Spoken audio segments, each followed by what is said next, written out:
what's up everybody? I hope everybody is doing well. As you can see, I am out in the middle of the Pacific Ocean, and today we're going to be talking about organizational leadership. Up next. For the last 10 years, I've worked as a Special Forces boat operator for the U.S. Navy. I've worked in several countries around the world as a subject matter expert in building foreign relations, high-risk training, leadership, management, and team building. Throughout my career, I've been responsible for over $10 million worth of sensitive gear and equipment. And now, I'm taking my knowledge and training to the business world. I am the IO Consultant. Hey, what's up everybody? My name is Joey Edwards and I am the IO Consultant. Today we're going to be talking about organizational leadership or just leadership in general. Figure out to go over a few things to give you guys a couple of tools that you can put in the toolbox that maybe you can use for later. That would just be basically good general knowledge for anyone that's pursuing their position in leadership. Today we're going to go over leadership theory from Douglas McGregor, and he is known for Theory X and Theory Y. And then just the basic overall general understanding in terms of leadership definition in the industry and just around. So briefly, to go over Douglas McGregor's Theory X and Theory Y, it is basically summarizing inherent beliefs in people's ability to work, so to speak.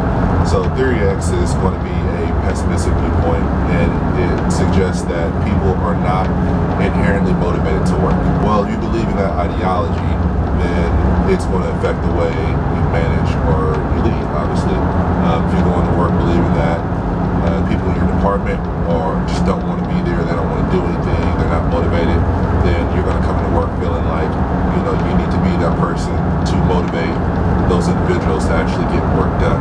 On the flip side of that, you have Theory Y, which is going to be the optimistic version of what I just said. And Theory Y, the ideology supports that people inherently are motivated to actually come to work and get work done. In which case, if you believe that ideology, then you come to work as a leader, you won't have to do very much to actually motivate your personnel. And that's all situationally dependent on what you're doing, who you're working for, and the work environment that you're in. So why is that important? You don't necessarily have to know these things, but if you do know them, you can kind of gauge how you want your leadership style to be. If you're aware and you have some type of, competence in how you're actually running your organization, or you're running your team, or you're running the individuals that are underneath you, even if you're not in a management position, you're still in some form of capacity leader. You may just be in charge of yourself, but in which case, if you're aware of these theories, then you can use them to your advantage, and you can actually prep yourself, to go through your workday or go through your career, leaning toward Theory X or Theory Y. Is it necessary? No, but it's knowledge, and any knowledge is good knowledge, provided that you use it accordingly. In terms of the definition of leadership, basically there's no set definition of leadership. And that's because leadership is going to be different depending on the organization that you're in. It's situationally dependent. Leadership from a teacher at an elementary school is going to be completely different from a lieutenant commander and a Navy SEAL platoon. Those two things are night and day difference, obviously. But, throughout that spectrum of leadership, there are several considerations and several variables that are going to dictate what type of leadership is necessary.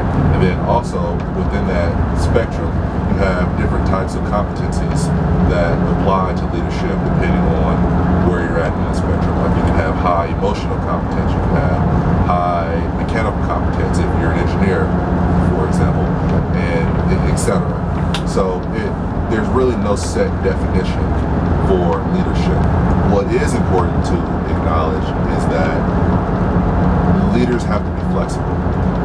You're always going to probably be working with different people, different circumstances. In the 21st century, new technologies coming out, so you're going to have to be able to flex your methods. And you also have to understand that a lot of the common thoughts of what it is to be a leader are myths. Like, you don't have to be some crazy motivational speaker to be a leader, and you don't have to be, the person that necessarily comes into work and is there 20 hours a day, busting your butt, getting everything done, that doesn't necessarily make a good leader either. Again, I'm repeating the same thing, but I think you get the picture. It's situationally dependent on what you're doing. Be able to recognize the environment that you are in, understand and set those standards and maintain those standards, and then also ensure that the standard is being met by the people underneath it. At the end of the day, no matter what you're doing it to get results, and you always have to keep that in mind. But you also have to have those competencies in the back of your brain working, at all times too. And if you lack, like, let's say, emotional competence, then it's good to acknowledge that early. So maybe you can have the person underneath you, help you balance that out, or it'll help you in that selection and choosing your number two to help you balance out wherever that deficiency may be. So that all goes into leadership. Hopefully you can take this information and use it to go out and do something great. Always remember, in terms of a leader, in an absence of leadership, somebody needs to take charge. So take this information I gave you, go out and be great. No way you can mess this up.